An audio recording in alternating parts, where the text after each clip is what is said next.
Hello students, so today we are going to talk about the format of writing a law. Welcome students. तो आज हम लोग बात करने वाले हैं कि हम कोई भी लॉ जब लिखते हैं, जैसे law of diminishing marginal utility, law of demand, law of supply, तो उसे कैसे लिखा जाता है। यूजुअली आप लोग कैसा करते हो कि you right the law in any format, means आपको जैसा भी आ रहा है आप वैसा लिख देते हो, but from the board exam point of view there is a chances of deduction of mark. मतलब कि आप लोग अगर ऐसे करके लिखोगे तो वहाँ पे ज़्यादा चांसेस होते हैं मार्क्स कट होने के। तो इसीलिए आप लोग को ध्यान रखना पड़ेगा कि जब आप लोग लॉ लिख रहे हो तो वो टाइम पे आप लोग को ये सारी चीज़ों को फॉलो करना पड़ेगा। ओके, तो सबसे पहला जो चीज़ हम देख रहे हैं वो है इंट्रोडक्शन।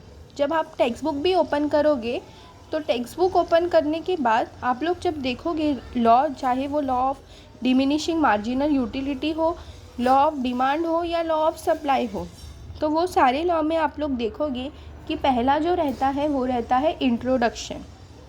ठीक है, introduction is the starting.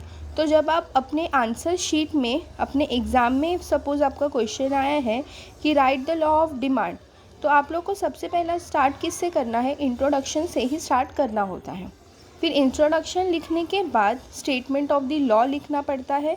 Statement of the law भी आप लोग को टेक्स्ट बुक में दिया, मीन्स इन द सेंस कि जैसा टेक्स्ट बुक में आप लोग को दिया हुआ है सेम टू सेम आप लोग को लॉ को वैसे का वैसा ही लिखना होता है एग्ज़ाम के अंदर भी। फिर आता है अजम्पशंस।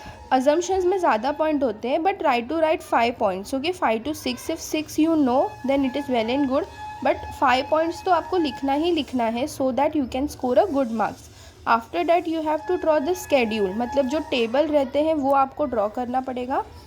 ठीक है, टेबल को ड्रॉ करने के बाद आपको डायग्राम को ड्रॉ करना पड़ेगा।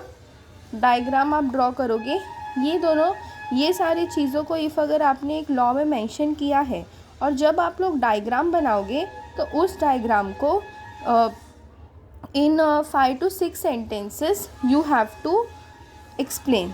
ठीक है, explanation of the diagram is also very necessary. तो ये सारी चीज़ें करने के बाद अगर आप लोग को ऐसा क्वेश्चन में पूछा हुआ है कि write the law of demand with its exception, then only you have to write the exception. Otherwise आप लोग को एक्सेप्शन लिखने की ज़रूरत नहीं है। इफ़ आप लोग एक सेफ साइडर चाहते हो तो you can write no issues, but if अगर नहीं पूछा गया है तो you don't have to write the exceptions. अगर आप लोग को पूछा गया है तो ही लिखना है। ओके, तो सबसे पहले आप स्टार्ट किससे करोगे, इंट्रोडक्शन टू द लॉ से।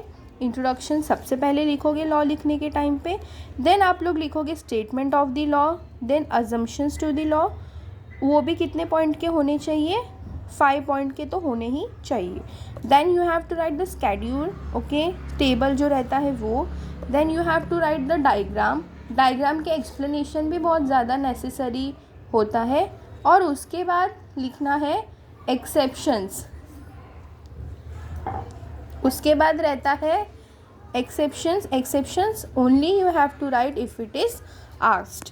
तो आई होप स्टूडेंट्स कि आप लोग को समझ में आ गया होगा कि हमको जब एक लॉ लिखना होता है तो हम वो कैसे लिखते हैं।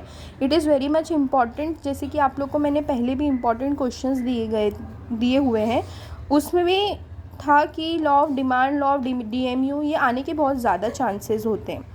इसी वजह से आप लोग को ये सारी चीज़ें ध्यान में रखनी है, क्योंकि यूजुअली स्टूडेंट्स रॉन्ग फॉर्मेट में लिखते हैं, उनके मार्क्स डिडक्ट हो जाते हैं। तो आप लोग को याद रखना है कि जब भी आप लॉ लिखोगे the format should remain like this only. Okay, hope you may have understood. If you are getting any of the doubts, you can freely ask me in the comment section. I'll revert it to you. Thank you.